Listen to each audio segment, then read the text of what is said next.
దేవునికి స్తోత్రములు. దేవుని బిడ్డలారా అంతా క్షేమంగా ఉన్నారండి. ప్రతిరోజు ప్రభువారు చక్కటి వాగ్దానాల ద్వారా మనతో మాట్లాడి మనల్ని ఎంతగానో ఆశీర్వదిస్తూ ఉన్నారు. ఆయనకే మహిమ. ఈరోజు దేవుని వాగ్దానం ఎఫెసీయులకు 5వ అధ్యాయం 1వ వచనం. కావున మీరు ప్రియులైన పిల్లల వలె దేవుని పోలి నడుచుకొనుడి.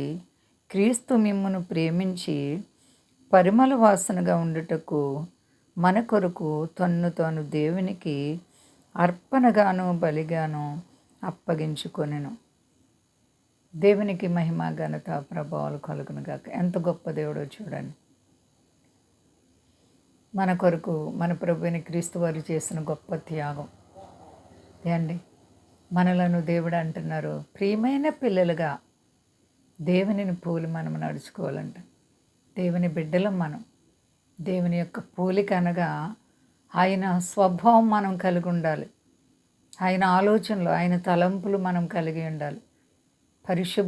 పరిశుద్ధమైనటువంటి మనసును కలిగి ఉండాలి మనం అండి.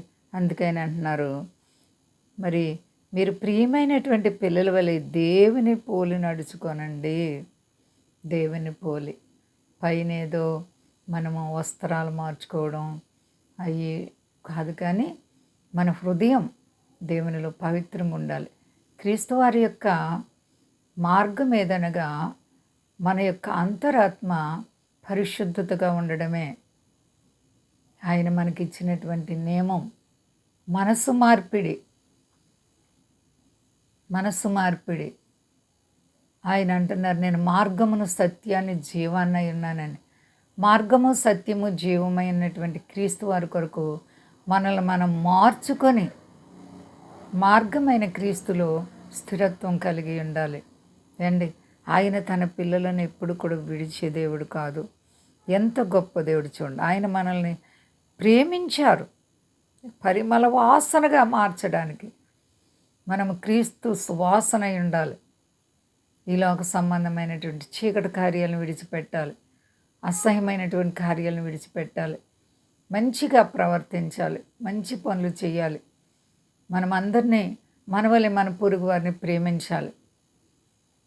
కాబట్టి దేవుని పిల్లలారా, ప్రతి ఒక్కరము కూడా మరి మనల్ని మనం దిద్దుకొని ఆయనలో పరిమళ వాసనగా మార్పు చెంది రాకడ కొరకు సిద్ధపడదాం. అంతా క్షేమంగా ఉన్నారండి. ప్రార్థన చేసుకుందాం. ప్రేమ నమ్మకమైన మా యేసయ్య గొప్ప దేవుడికి మా తండ్రి, కడవరి కాలంలో దుర్దినాల్లో అంత్యదినములలో ప్రభువా మేము జీవిస్తున్నాము. నీ దయని బట్టి మమ్మల్ని కాపాడుచున్నావు. నీకు స్తోత్రాలు తండ్రి. అవును ప్రభా, నీవు ఇచ్చిన ప్రతి వాగ్దానాన్ని బట్టి స్తోత్రాలు ప్రభువా. నీవు మమ్మల్ని పరిమళ వాసనగా మార్చి నీ బిడ్డలుగా అంగీకరించినందుకే స్తుతులు చెల్లిస్తున్నాను రాజా. మా దేశాన్ని, దేశ నాయకులను కాపాడండి. సర్వ ప్రజల్ని కాపాడండి. స్వదేశాల బిడ్డలందరినీ కాపాడండి. మీ దాసులను కాపాడండి. సమస్యలు, రుణాలు, ఆర్థిక పరిస్థితులు, వ్యాధి బాధలను ప్రతి బిడ్డకు నజరేయుడైన యేసు నామములో ఇప్పుడే విడుదల కలుగును గాక. అందరికీ క్షేమాన్ని ఇచ్చి మహిమ పొందు. శక్తి గల యేసయ్య నామమున అడుగుచున్నాను తండ్రి. ఆమేన్. అందరికీ వందనాలండి. మా కొరకు పరిచర్య కొరకు అందరూ ప్రార్థించండి. ప్రభువారు మిమ్ములను, మీ బిడ్డలను, మీ కుటుంబాలను దీవించి ఆశీర్వదించును గాక. ఆమేన్.